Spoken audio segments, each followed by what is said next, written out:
My name is Rachel Morrison, and I'm sitting in a mahogany-paneled conference room watching my older brother Marcus perform what he thinks is his greatest triumph. He's got our mother on one side, our Aunt Patricia on the other, and 12 other family members arranged around the table like he's holding court. He's wearing a custom suit that cost more than most people's monthly salary, and his wife Vanessa keeps touching his arm like he's already royalty. I'm in the corner chair, the one near the door, where I've always been placed at family gatherings. If you've ever been the family scapegoat while watching the golden child take credit for everything, hit that like button and subscribe right now. You're not going to want to miss what happened next. 4 years ago, when Grandpa Thomas was diagnosed with stage 3 lung cancer, everything changed in our family. Not because we rallied together. That would have required us to actually function like a healthy family. No, everything changed because suddenly there was an estate worth fighting over. 10 rental properties scattered across 3 counties. Commercial buildings with long-term corporate leases. A portfolio that generated $45,000 in monthly rental income, clockwork regular, for the past 32 years. Marcus saw dollar signs. I saw Grandpa slowly dying and pretending everything was fine. Our family had always worked a certain way. Marcus was the responsible one, the successful one, the one Mom bragged about at church. He had the finance degree from state, the corporate job, the beautiful wife, the right opinions about everything. I was the artsy one. The impractical one. The one who'd dropped out of business school to pursue photography. The disappointment. Mom introduced me at family events as Rachel, who's still figuring things out, even when I was 32 years old. Marcus made it crystal clear how things would go. When Grandpa passes, he told me over coffee 2 weeks after the diagnosis, someone's going to need to manage the estate properly. Someone with actual business experience. Grandpa's not even gone yet, I said. I'm being realistic. You're being emotional. This is why you'll never succeed at anything, Rachel. I didn't argue. I learned years ago that arguing with Marcus was like arguing with a brick wall, except the brick wall eventually stopped talking. Instead, I visited Grandpa 3 times a week, then 5 times a week, then basically every day as the cancer progressed. We'd sit in his small house, the one property he'd kept for himself, refusing to rent it out, and he'd tell me stories about building his empire. Started with 1 duplex in 1973, he'd say, his voice getting weaker each month. Your grandma and I, we scraped together the down payment. I did all the repairs myself. Learned plumbing from a library book, if you can believe it. I believe it, I said, adjusting his oxygen cannula. You never did anything halfway.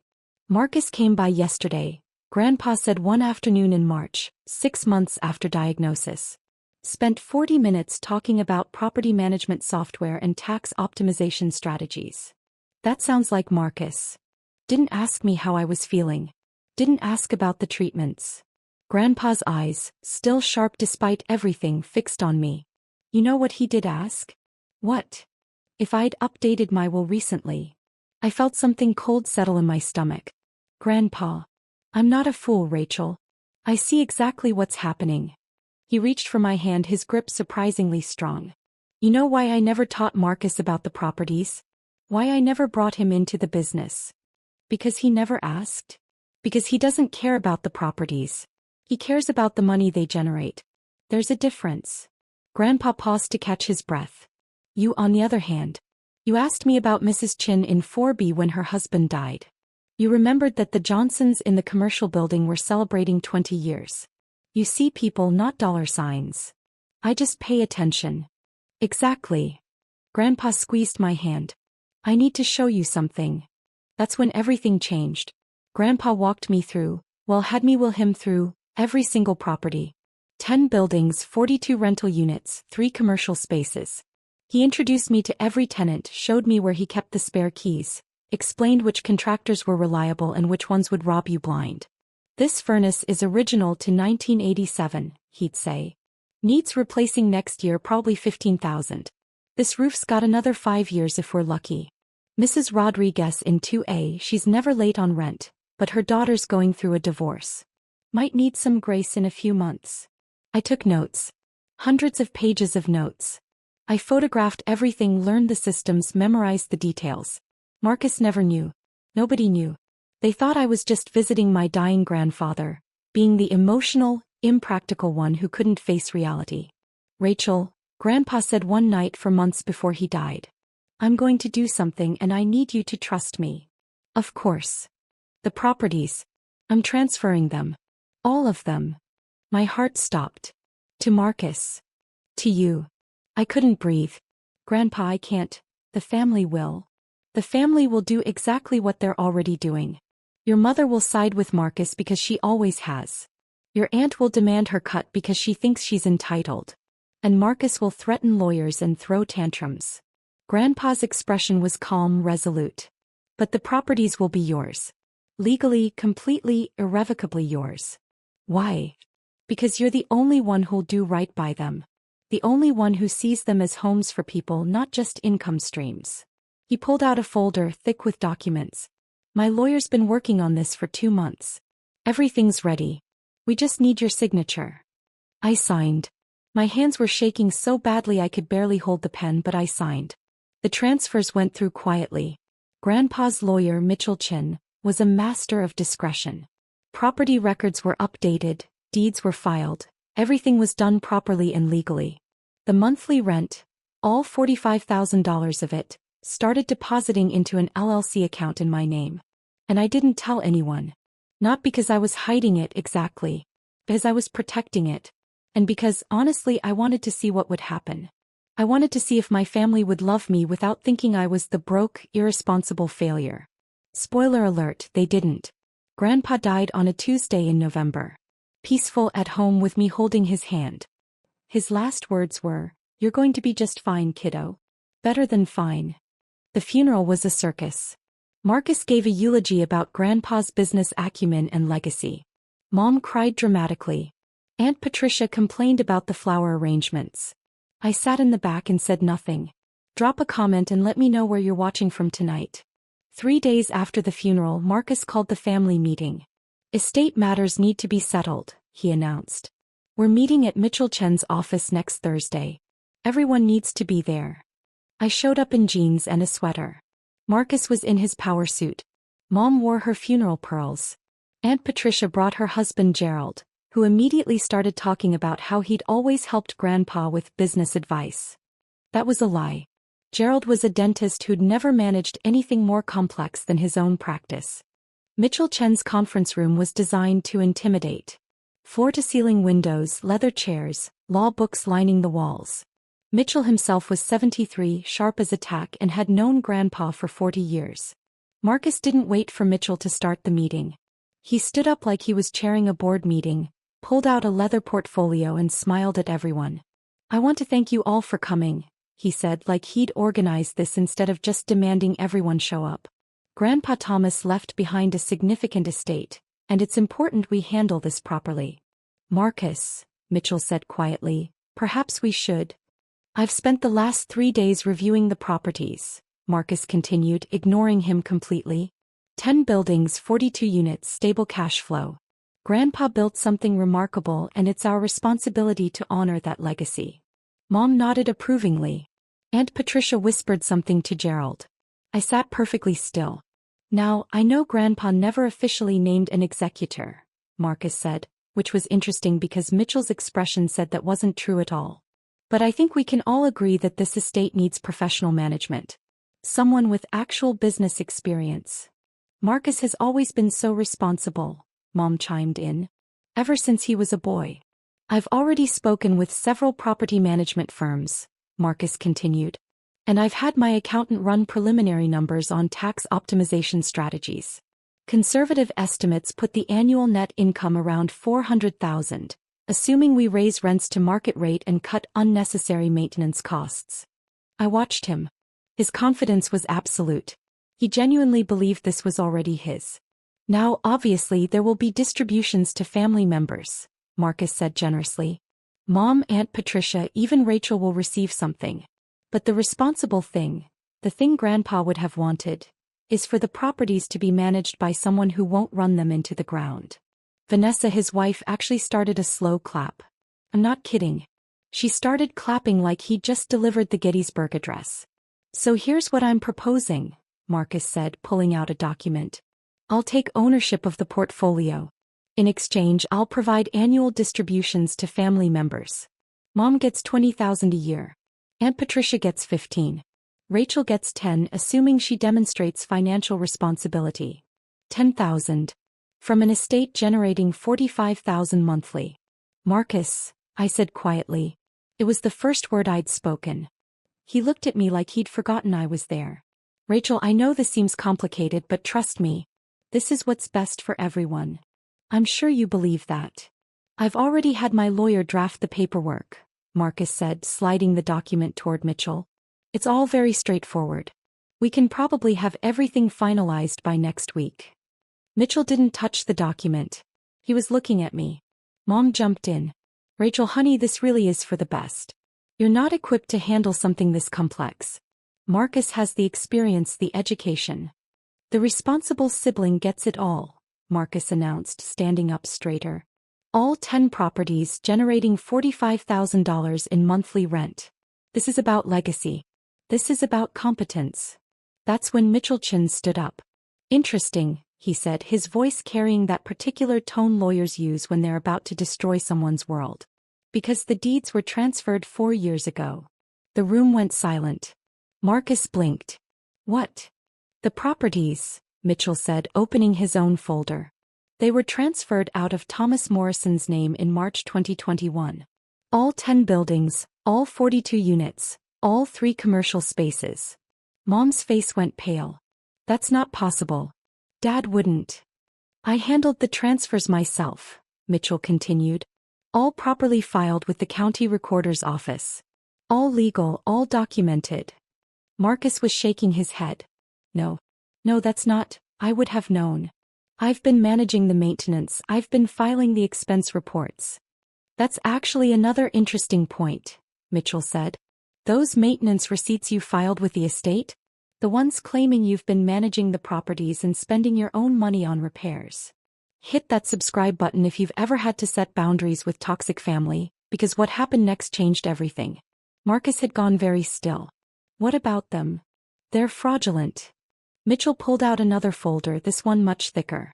Every single receipt, every invoice, every claim of expenditure, all fabricated. And we can prove it.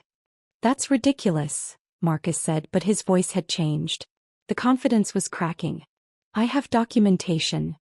You have fabricated documentation, Mitchell corrected. For example, this receipt claiming you spent $12,000 on a new HVAC system for the property on Maple Street. The actual HVAC company has no record of that work. Because it never happened. I must have used a different. Or this one. $8,000 for roof repairs on the commercial building downtown. Except the roofing company you supposedly used went out of business in 2019. 2 years before this receipt is dated. Aunt Patricia stood up. Mitchell, surely there's some misunderstanding. There's no misunderstanding. Over the past 4 years, Marcus has filed approximately $173,000 in fraudulent maintenance claims against the estate. Mom actually gasped. Marcus, tell him that's not true. But Marcus wasn't looking at Mom. He was looking at me. And I saw the exact moment he realized. He breathed. He knew. You've known the whole time. I met his eyes. I didn't know about the fake receipts. That's a nice touch though. Really creative. The properties are yours? Vanessa said, her voice climbing. Since when? Since March 2021, I said calmly. Grandpa transferred them to me 4 months before he died. Every single one. That's not legal, Marcus said desperately. He wasn't in his right mind, he was dying, it was undue influence. He was completely competent, Mitchell said. I have medical documentation from 3 separate doctors confirming his mental capacity at the time of transfer. I also have video recording of the signing, which was witnessed by 2 independent parties who had no relationship to the family. I pulled out my own folder. I'd been holding it in my lap the whole time.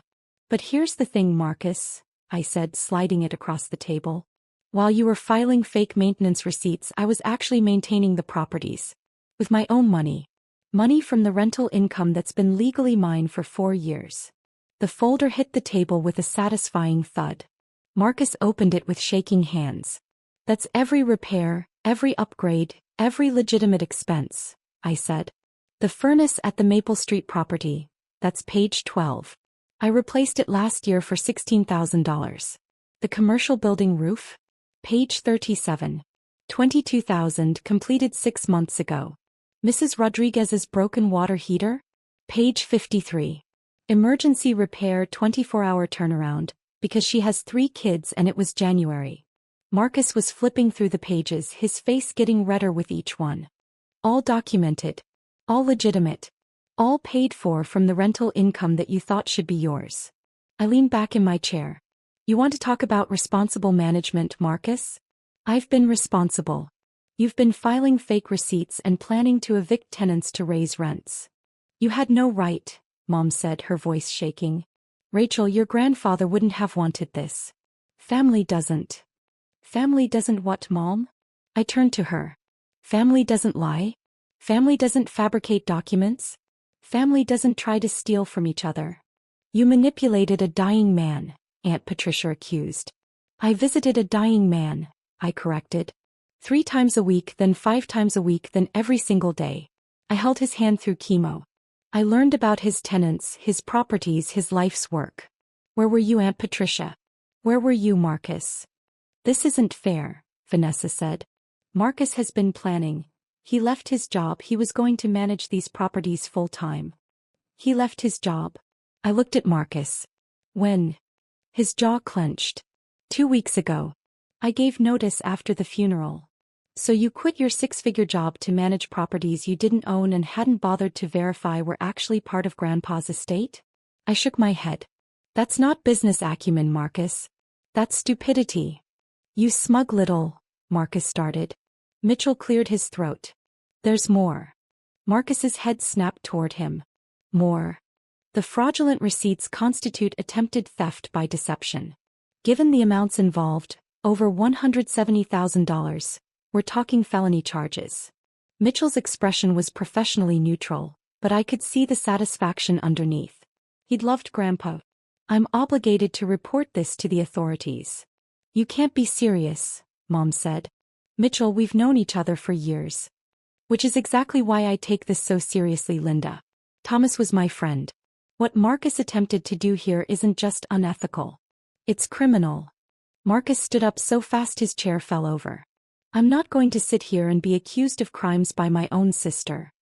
Then leave, I said simply. You're not needed here anyway. You never were.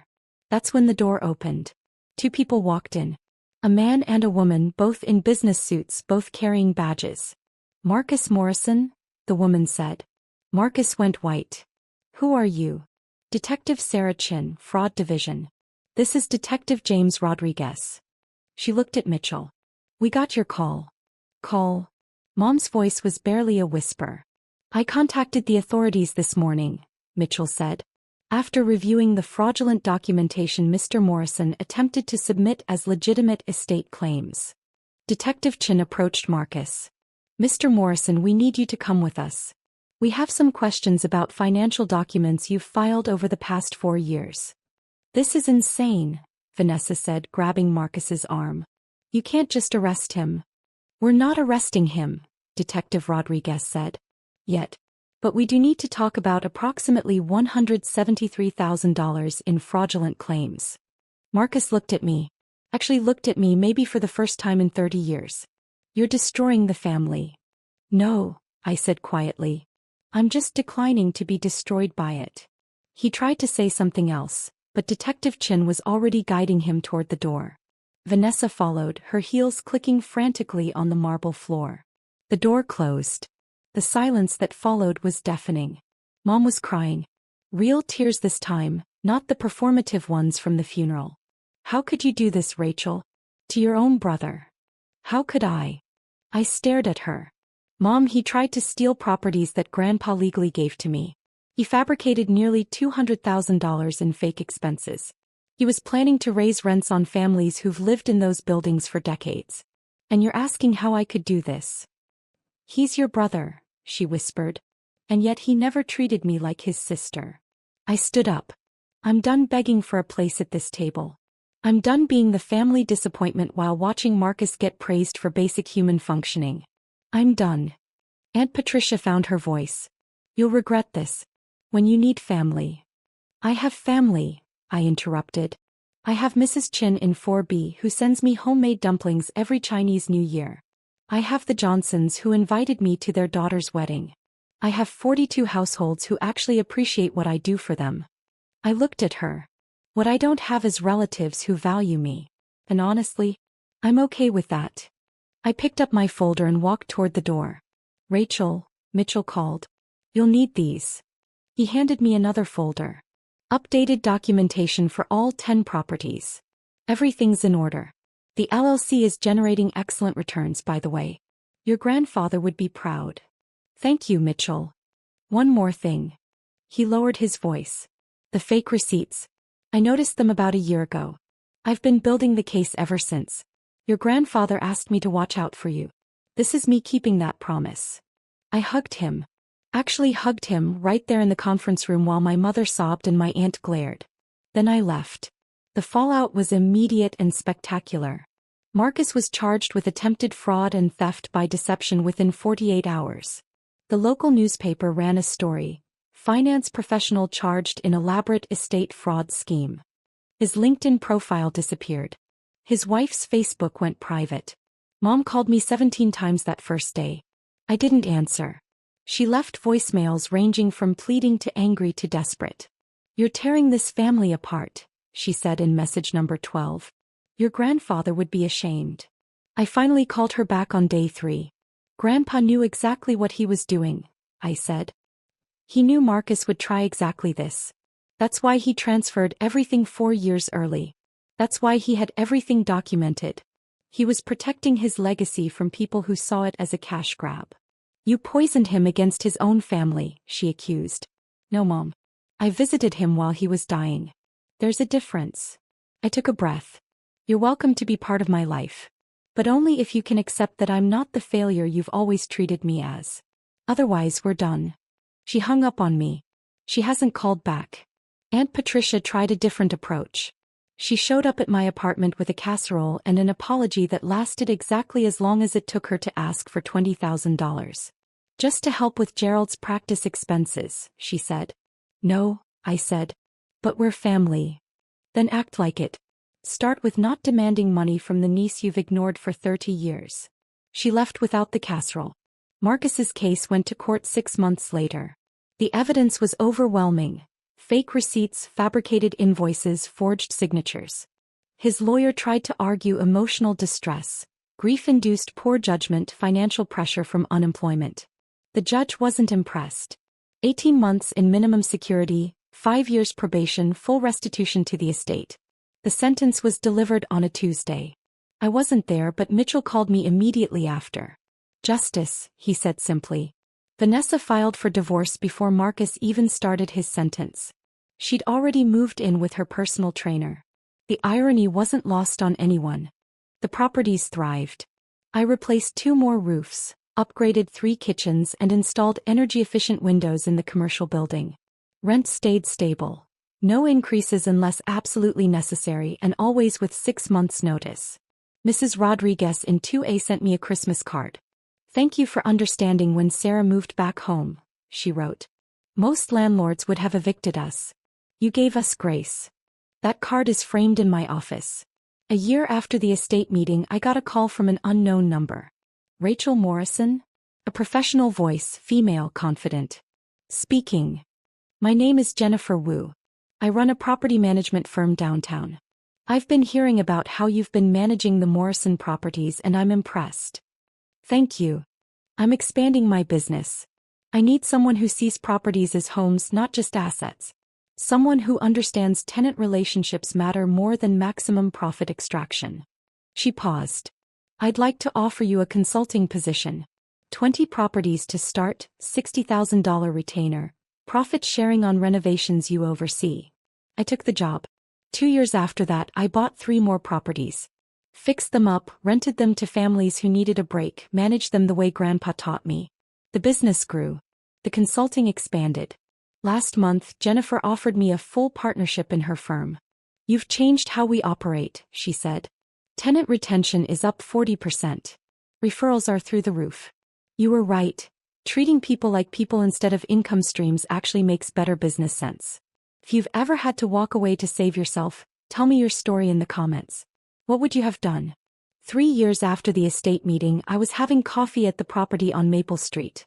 I'd converted the ground floor unit into a community room for tenants, when someone knocked on the window. It was Mom. She looked older. Tired. She was carrying a single shopping bag and wearing a coat I recognized from 5 years ago. I unlocked the door. "I don't want money," she said immediately. "Okay. Marcus gets out in 6 months. Parole hearing next week." "I know." She looked around the community room. New paint, comfortable furniture, a bulletin board covered in tenant announcements and kids' artwork. "This is nice. The tenants like it. Mrs. Chin teaches Tai Chi here on Sundays. The Johnson kids do homework here after school." Mom sat down without being invited. I was wrong. I waited. "About Marcus. About you. About everything." Her hands twisted in her lap. "I thought success looked like his finance degree and corporate job. I didn't see that you were building something real. Something that actually helps people." "Why are you here, Mom?" "Because I miss my daughter. Not the daughter I wanted you to be. The daughter you actually are." She looked up. "I know I don't deserve forgiveness. I know I enabled Marcus, dismissed you, treated you like you were less. I can't change that. But I'm asking anyway." I sat down across from her. "What happened to standing by Marcus no matter what?" "I visited him in prison last month. Do you know what he said?" She laughed bitterly. "He blamed me. Said I pressured him, created unrealistic expectations, made him feel like he had to be perfect. Blamed everyone but himself." "Sounds like Marcus." "It does, doesn't it?" Mom wiped her eyes. "I spent 3 years defending him, alienating everyone, insisting you were the problem. And he blamed me the first chance he got. What do you want from me, Mom?" "Nothing. Everything. A chance to know my daughter. To apologize properly, not just with words but with time and effort and actually showing up." She met my eyes. "I know that might not be possible. I know I burned that bridge. But I had to try. I thought about Grandpa. About his lessons on grace and boundaries. About Mrs. Rodriguez and second chances. Tuesday mornings," I said. "Coffee here 9 a.m. We talk. Actually talk, not perform for each other. That's it. That's the start. You show up consistently for 6 months, we'll talk about more. You miss more than 2 without legitimate excuse, we're done. And you never ever ask me to reconcile with Marcus or minimize what he did. Deal." She started crying again. "Thank you, Rachel. Thank you for showing up." She did. Every Tuesday for 6 months, then a year, then 2 years. We rebuilt something. Not what we had, that was broken from the start. Something new. Something honest. Marcus got out of prison and immediately tried to contact me through social media. His message was 3 paragraphs of self-justification ending with a request for $50,000 to get back on his feet. I blocked him and didn't think about it again. Last month, Grandpa's birthday, I visited his grave. Brought his favorite whiskey and poured a little on the ground. "The properties are doing great," I told him. 42 families safe and stable. 3 more buildings added. Community programs in 4 locations. Mrs. Chin says hi. The wind rustled through the trees. "Marcus is out. I haven't seen him. Don't plan to. Mom and I are talking. Carefully but talking." I smiled. "You were right, Grandpa. About all of it. The properties aren't just buildings. They're homes. And that matters more than maximum profit." I could almost hear him agreeing. "You taught me to see people. To value stability over extraction. To build something that lasts." I stood up. "I'm doing that. Every day. For 42 families and counting." The sun was setting, casting everything in gold. "Thank you," I said. "For trusting me with your legacy. For seeing who I actually was instead of who everyone wanted me to be. For giving me the tools to build something real." I walked back to my car, a practical Honda because some things don't change, and drove to the Maple Street property. Tuesday Tai Chi was just ending and Mrs. Chin waved at me through the window. 42 families. A growing business. A relationship with my mother that was finally honest. A life built on the foundation Grandpa created, expanded with lessons he taught me. Marcus wanted the empire handed to him. I earned it, building by building, family by family, choice by choice. Paper beats promises every single time. And sometimes, the family scapegoat turns out to be the only one who actually understood what family means.